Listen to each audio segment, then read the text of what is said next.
and you kind of carry it with you. So this star, I hope, when you, mostly kids, when you walk through here and they look down at this star of mine and the star of all these people, I hope they look up and they just wonder what's possible. This means the world to me. Peace.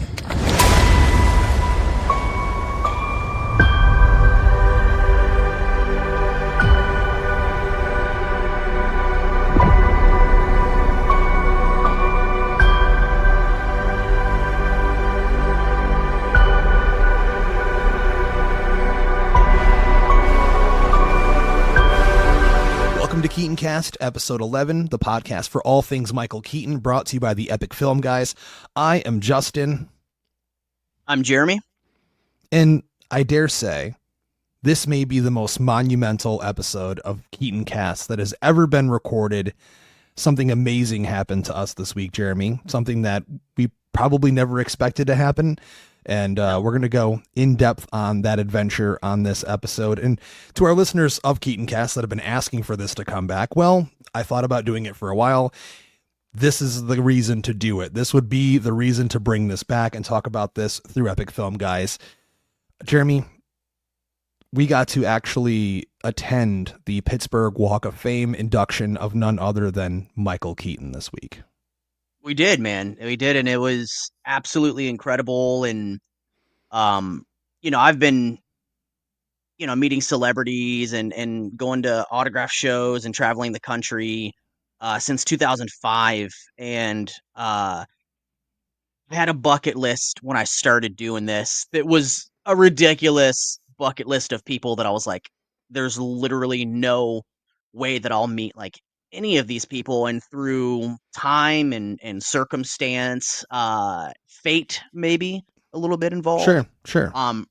Over the years, man, I've been checking off the names on my bucket list. And so when we met Sigourney Weaver last year, I was so stoked because she was somebody that I was like, man, I want to meet so bad. And then we met her and I remember you were like, dude, is there even anybody left on your bucket list? And I said, yeah, man, there is. It's Michael Keaton. Like, I grew up loving Beetlejuice and loving Batman, and my grandfather is the one that got me into movies. He had thousands of VHS tapes that he would bootleg from the video store every week, and he took it very seriously. He had a book, like a catalog, in his movie room that had a list of every movie that he had and where you could find it in his house. So when I would go and spend summers, or weeks, in my summer at my grandparents' house, it was like literally living in a Blockbuster. He had everything, and he was a huge Michael Keaton fan. He loved Beetlejuice. So I remember, being really, really young, watching Beetlejuice for the first time and falling in love with it. And then, of course, Batman was the first movie that I remember seeing in theaters. So, like, he was somebody that was like such a pinnacle of my hobby and my interest, and wanting to, like, just get a moment in time with him, to get a photo with him or maybe an autograph. And it was one of those things that I was like, you know what?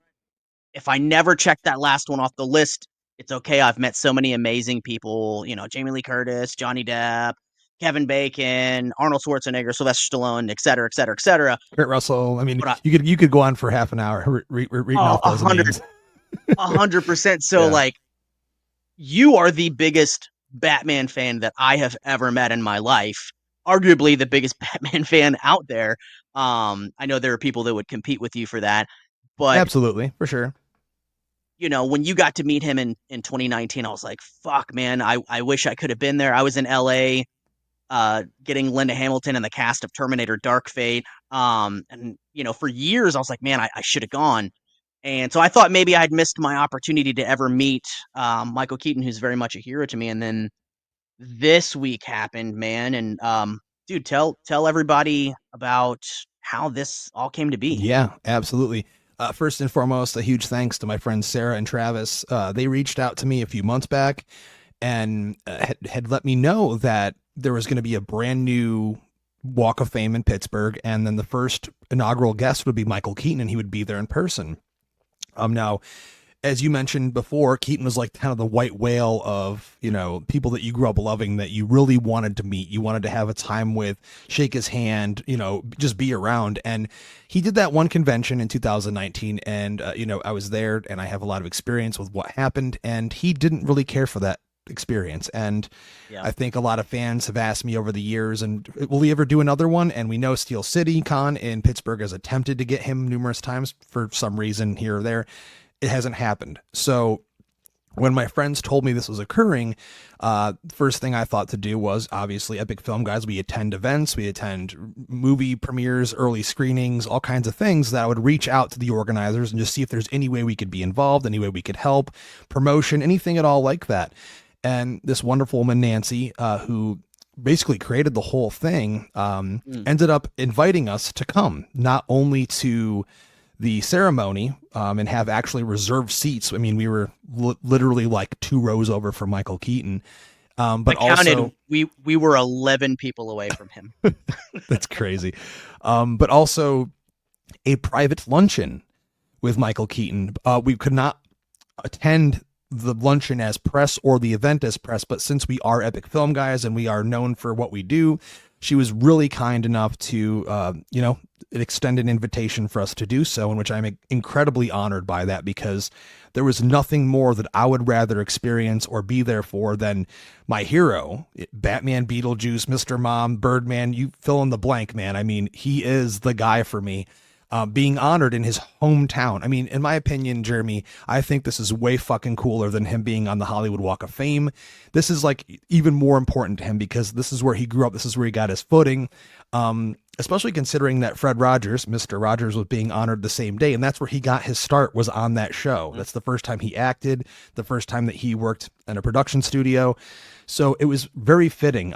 I can't tell you enough to our listeners. Jeremy, you know how excited I was. But when we got that response back, you and I were like little kids, man. It was like, Christmas is coming early. This is going to be the best Christmas gift ever. And I can tell you, if you listen to the opening of this episode, you heard already the end of Michael Keaton's speech, and it was beautiful. It was heartfelt. It was genuine. It was everything you'd hope for out of a guy that's just a real stand-up dude. So we left at like 3 a.m, even though we didn't have to. Yeah, dude, but you know what? I think that added a little pizzazz to our trip, right? The excitement, the anticipation. We also stayed up like too late watching Beetlejuice. Like it was like 10 o'clock at night. We were like pre-gaming, like, but we were pre-gaming the wrong way. We were like, oh man, I was like, oh, I shouldn't have gone that hard, man. But we were just excited, I guess. Dude, 100%. And so like we both woke up at like 3 a.m. with like very little sleep, but like so much excitement. And there was just, for both of us having such adoration for Michael Keaton and so much excitement knowing that like we were going to be at least in the presence of Michael Keaton, because I mean, we didn't really know how this whole thing was going to shake out. We just knew that we were attending the event that we got invited to and that we were going to see him. And, we, of course, as mega fans, we're like, we hope that we can get photo. We hope that we can get an autograph, but like nothing was promised. Nothing was guaranteed. And so we left shortly after 3 with excitement and energy drinks. And those energy drinks didn't do shit. That energy drink just went through me. It was like, nope, not doing anything for you, bro. 100%. And also, but we sure woke up when we got there and he arrived, though, didn't we? Oh, absolutely. I mean, the interesting thing is the event was supposed to start, the actual event, at 10:30. We got there, I think, we rushed there. Number one, Pittsburgh, dude, you need to have more places to piss at, because we looked everywhere for a gas station. We get to a gas station, no bathroom. Went to a McDonald's, no, not happening. So we just rushed back to the location where this is occurring. And shockingly, there was nobody there. I was expecting a lot of fans. They ended up showing up much later on, but yeah, this event was weird because the people organizing the event, they did a really good job of very much keeping it a local thing. Like I never saw any mainstream news articles about it. My friends that they get autographs and photos of celebrities all the time, they didn't know anything about it. And it was one of those things that was very much kind of kept quiet and local specifically for the Pittsburgh people, which was cool because had this hit the, major news outlets and things like that, I think that it would have been double the attendance. It's like, Yeah. "Oh, Michael Keaton's gonna be on the East Coast at this thing?" Like, everybody loves Batman, everybody loves Beetlejuice, everybody loves Michael Keaton, so, like, more people would have shown up, but, like, so we show up and there's really not a lot of people, and I'm like, "Dude, this is." Because I was like I remember telling you, I was like, "One of 2 things is gonna happen. Either we're gonna show up at," because we got there around 8:45, because we, had made some stops and went to Starbucks and different stuff like that, but I was like, "Dude, either this is gonna be already insanely packed or there's gonna be very little people there," and I said, "And that's really gonna be telling on how the whole event is gonna be," and so when we showed up and there was, like, really, I mean, dude, there was, like, maybe 10 people that were kinda hanging around, and then you could tell the workers and people that were involved in the event, but it was really chill. Now, obviously, more people showed up at around the time of 10:30 when the whole event was supposed to start, but even still, man, it was still very manageable, man. Maybe a couple hundred people, Yeah, absolutely. For sure. give or take, but, man, I just remember that we have these amazing reserved seats, so we're sitting down and, like, there was a lady that was sitting next to us that she was there in representation of another, honoree, and she was with that organization that was there for him, and we talked with her, and, I mean, by the time that this thing started, finally, like, it was filled. There was a good amount of Packed. people there. I feel like at one moment I turned around and instantly there were hundreds of people behind us. Yeah. It was just like that Yeah. quick. And I will say it wasn't freezing, so I'm not complaining, but it was, it's getting chillier out. It's like we're getting to the end of October. It's the morning, and Mhm. Pittsburgh is very known for being like frigid. And it was windy and cold, and on the way there, I can say it was raining and windy the whole time. So I was just so thankful we got there. The sun came out. And when they started Finally, yeah. the ceremony, the sun shined directly on us. I could feel this sense of warmth, almost like it was meant to happen that way. And of course, when Michael came out, to come out for the whole event for all the honorees and the presentation in general, it was really exciting. We got to see him come out, walk down. He walked through. And it was a beautiful event all around for everyone that was honored. Absolutely. It was very well done. All the speeches were very heartfelt. Absolutely every single one of those people that got honored deserved to be honored for the city of Pittsburgh. So again, it was just amazing to be there for that. But of course, when Michael got, he was last. They made us wait the best for last. And when he came up, it was like huge. And what I love about the music is they had a small little brass section there. And apparently one of the gentlemen that was part of that orchestra played on the original Batman 89 score that was conducted by Shirley Walker over in London with the London Symphony Orchestra. And so when he came out, they played Elfman's Batman theme, and it was like, fuck yeah. I knew they were going to do it, but when I heard it, I was like, yes, this is perfect. Yep.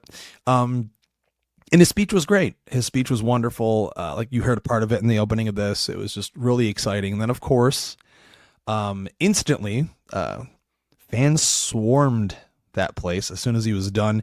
I think that if I have one criticism, if not a few, would be that they didn't have enough security. They had like 3 cops there, like around the area where he was. There were no barricades. For hundreds of people. Yep. For hundreds of people. And they had open areas where you could walk through to the seating. It wasn't blocked off. So you could just kind of walk through. They had cop on each side. So when you knew he was going to be finished, you were that hardcore fan. You were like, I'm going right to him. I'm going to go right to him, shake his hand, and try to get a picture with him. And yeah, so I mean, this was their inaugural event. They've never done this before, and it's the same thing as when we attended the Sigourney Weaver event in Nyack, New York last year. The Arts Rock event. The Arts Rock event. She did a very intimate Q&A with like 80 people there, and there was a quote unquote meet and greet and everything else like that. And like that was the first time that organization had put on an event of that caliber with a celebrity of that caliber, and they learned a lot of lessons as well. And I think that's exactly what happened with this one, is they just didn't know the fandom and the fan representation that was going to be there, and the excitement and people desperately vying to get his autograph or get close to him. So they definitely they didn't have enough police and security. They didn't have the guardrail set up right. The transport vehicle was nowhere near where he was sitting. So like he had to literally walk through a swarm of people to get to the transport vehicle. So I know that when we were sitting there, again, we had these incredible seats, and I just said, look, I remember saying, Justin, you met him in 2019. I got to get this photo, man. And so I just in that moment I was like, this is what I'm gonna do. Like when this ends, I'm just gonna like we're so close to him. Like obviously that picture that you shared, like we sat so close to him. So I was like, dude, when this is over with, like right as people are standing up, like I'm gonna be the first one over there. And I did, man. I got over there and And there'd he already been, not to was cut you off, there'd already been a few people taking photos with him when he first sat down. And right before you walked over, there was a gentleman, like one of the people that were yeah. there for someone else, instantly asked him for a photo. So this isn't like we're like the only ones out there that want to meet him or anything or connect with him. It's No. like there was like everyone was trying to like surround him basically. Initially when it first ended, the police did good with keeping people back and stuff like that. So like because of where we sat and us being in reserve seats, people didn't know if I was related to Keaton. They didn't know if I was related to another one of the honorees or things like that. So no one really bothered. Like Keaton was in the middle of like the photos that he took before mine were family members of the different honorees that were there. So I was the first fan and maybe only fan at the ceremony that got a picture because it became instant pandemonium. But like nobody bothered me, so like the police was behind me, keeping all the autographers back. And so Keaton was in the middle of having a conversation with somebody. So I was like, obviously I'm not going to be rude and be like, "Can I get a picture?" when he's talking. So I patiently, I patiently waited, and he turned around and I was right there. And I just said, "Mr. Keaton, I'm such a huge fan. Would you mind if I grab a picture with you?" And he was like, "Ah, yeah, sure." So boom, I got the picture. He smiled. Um, he was having a great time. And then, man, I think 40 seconds later, like pandemonium broke Yeah, out. not even that. Cause dude, I said this before when I was still over near my seat when you went over to go and try to meet him. And I didn't even see you get a photo with him because by that point, people had already started to surround him. And I came over near you and I'd kind of wanted a moment with him, but I could tell what was going to happen at that point. And I just said to you, nope, I'm done. Cause we knew we were going to be at a private lunch and he was going to be an attendee there. Sure. And, maybe he'd be generous enough to give us a few moments there. And because again, this is what I hate so much about fandom now. And again, I've gotten many autographs like you and we've met people, gone to events and so forth, but it's the constant Funko Pop thing of people just shoving Funko Pops in celebrities' faces. Dude, I mean, there's that video of Mark Hamill trying to be in his car and be nice and sign for people and people shoving Funkos legitimately like in his fucking face. It's just becoming this thing now where like, dude, if you want to meet someone or get an autograph or a photo, just be nice to them and be Dude, patient. talk to them like people. I feel like that's like my strong suit in these situations because I feel like maybe I'm an unassuming person. I don't know. But What is it? like Is it the height? You think it's the height? maybe it's the height. They're like, look at this little guy, a little guy having a big day. Uh, But like I know I've been doing this a long time. I know how to talk to people. I'm very calm. I'm not like, could you sign this? Can I get a picture with you? I'm like, hey, Michael, I'm a huge yeah, fan. you're Is there not any way that I yelling. can You're not grab yelling. That's my point. No. These people are like yelling his name. Michael, And Michael.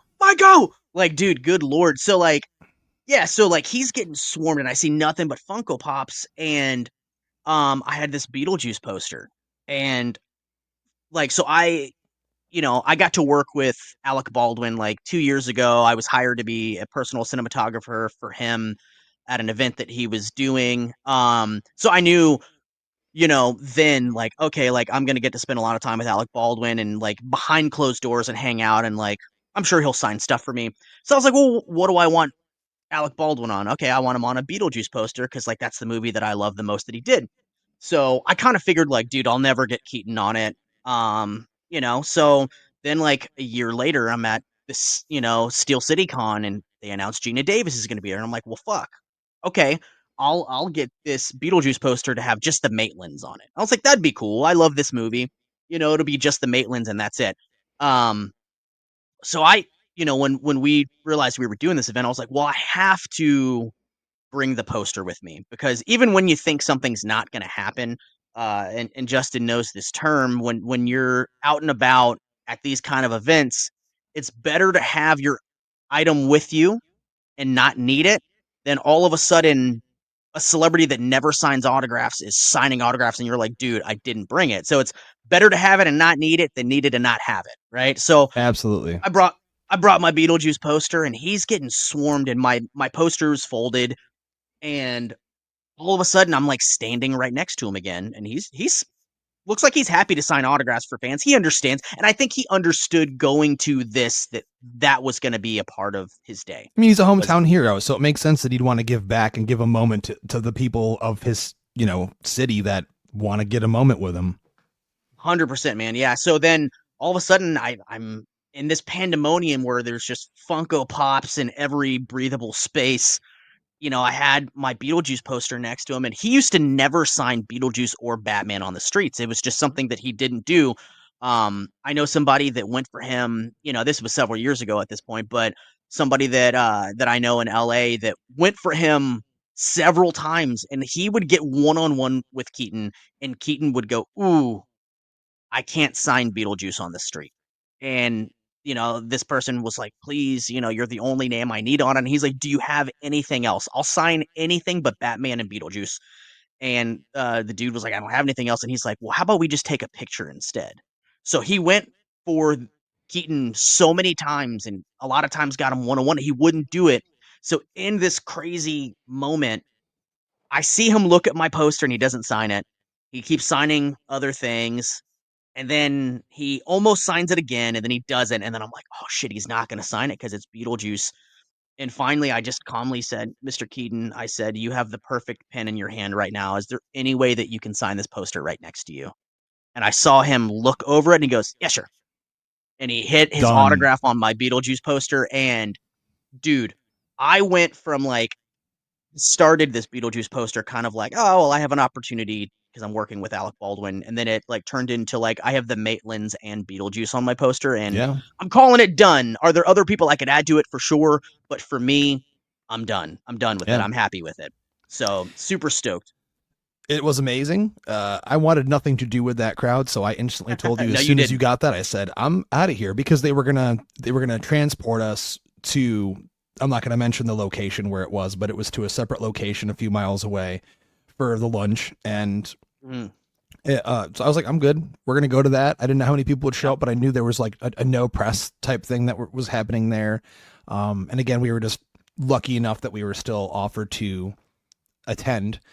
And we went, and I kind of just played it by ear, like in terms of like, excuse me trying to get my moment with him just to, again, he's my fucking hero. So I'm going to try to do that. And Sure.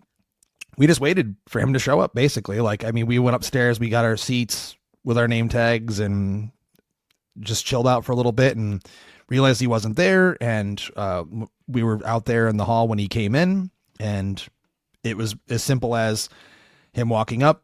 He was in really good mood and me just asking for a moment, and he was super cool about it. And then he took another photo. You got a second photo. He was like just being so nice. He was just like, sure, man, no problem. Absolutely. Just, very smiling and stuff. And I know some fans over the years have gotten bad experiences or not as positive experiences with him on the street. Cause obviously I'm sure he's been bothered, every time he leaves the house when he's in public for decades. He's just a massive star and an icon from, our childhood. So that was super cool. And then of course, the actual presentation at the luncheon was wonderful, amazing, honoring everyone that was, had received their stars. And obviously Michael was there with his entire family, and it was great to be there. We were a couple tables over. So being a fan and doing this, as long as we've been doing Epic Film Guys, to me, it felt like if there were any event that I'd want to be at, it'd be this one. And of course, he made a speech that I think was actually even better than the one at the ceremony. He was very heartfelt. He got very emotional talking about his years in Pittsburgh. And it was really cool, the presentation that they put up on the screen before he came up, because of course they showed him as Batman, which I had to snap a quick photo of because it was so cool. I was like, yes, this is, and at the end, he was just hanging around, talking with people, mingling a little bit. He was signing some autographs for people. So I just walked up. I had my vintage HBO Batman 89 promotional poster, which I had Tim Burton sign when I met him on the set of Beetlejuice, which that was an adventure in its own. And I've talked about that in a previous Keaton cast. And I just walked up to him, handed, hey, Michael, thanks for what you did here today. And it's an honor to be here. Would you mind signing? He's, yeah, sure, man. No problem. That was it. It was like, cool. I mean, and it was nice, intimate amount of people there. It wasn't a lot of people there. So, dude, I think there was maybe a little bit less than 100 people at this luncheon. Probably. Yeah. And he gave his speech at the lunch, which again, zero press was at, zero cameras was at. I don't even think anybody recorded his entire speech at the luncheon, because that's how intimate and personal it was.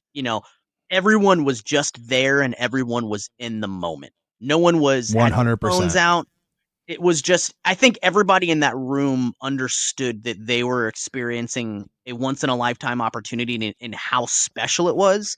And everybody also, like we were kind of like the odd ducks there, right? Because there was, elected officials from Pittsburgh, there was governmental people, there were people that were involved with the Pittsburgh Walk of Fame. There was the other honorees, family members, and stuff like that. Dude, and then Fred Rogers, Mr. Rogers, his two sons were there. They were right next to him. It was awesome. His one son sounds exactly like him. He does. Too. It's sounds and looks a lot like him. Yeah. It's chilling, actually, a little bit hearing him talk. It's like, bro, you close your eyes and Mr. Rogers is here. But, so then there's us, right? Like, we both have very different appearances that everyone there. Like, you've got the red hair, you've got the throat tattoo. I've got a tattoo on my chest. My shirt was unbuttoned. I've got this beard. I've got this shaved head. And people, dude, it's just so funny, because sometimes when you and I go to places, they're like, you're somebody. Who are you? Like, people kind of give us. Who are these people? Who are these two? Who are these? It's the same thing that happened to us when we went to the Jesse Eisenberg event. We looked so different than everyone there that people are like, who are you guys? Like, who are you? What do you do? How are you here? And that's the funniest thing, was when we were at the luncheon and the ceremony, people were like, so who are you in affiliation to this event? Because we had reserved seats, we, are at this very private luncheon. And we stuck out, because we don't look like everybody else. So people are like, are these guys famous? Are they related to a family member? Like, who are they? So we got asked so many times, like, what's your affiliation with this event? And we were just, we tried to put it in a way that we weren't just like, we run a film podcast, blah, blah, blah. I said we run a film organization based out of Washington, D.C.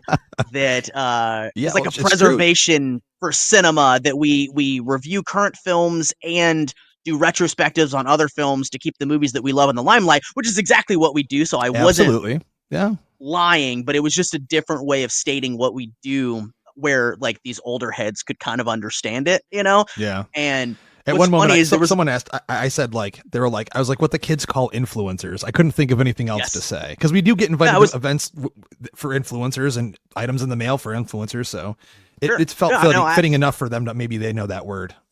100%. Yeah, no. And completely accurate. And there was a lady who was in her late 50s at the table, and oh god, bro, either she thought that you were the most handsome dude on the planet, or she was looking at you like the gas station people in SLC Punk, like you were an alien from another fucking planet. But this lady, I'm sitting there eating my chicken and my risotto or whatever it was, and I keep looking over at this lady, and this lady's just staring at you. I felt those eyes on me the whole time. I'm telling you. I was like, I can't wait to get out of this seat. It was like, I felt the pressure put upon my chest. Dude, and then I didn't even know if you noticed it. And then when we got in the car afterwards, you were like, Man, did you see there was a fucking lady that stared at me all during lunch? I mean, dude, you very much. I think we very much just have a presence and an aura that people.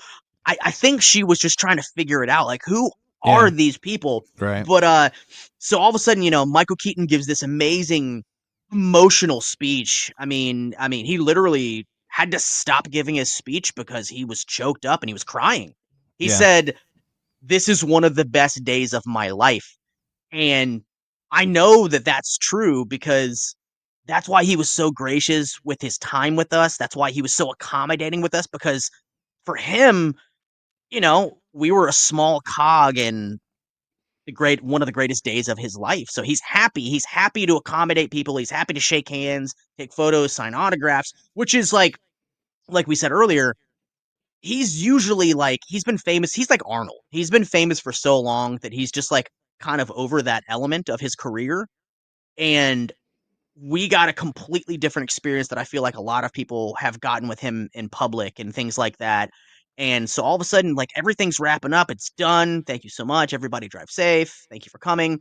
And most people, that were there, they're not fans. They're just there. They may haven't like, they might respect his career and different things that he's done, but like most people got up and they were like, okay, it's time to leave. And then there were like 7 people maybe that walked up to him and were like, "Hey, can I get a picture with you?" And he was like, "Yeah, okay."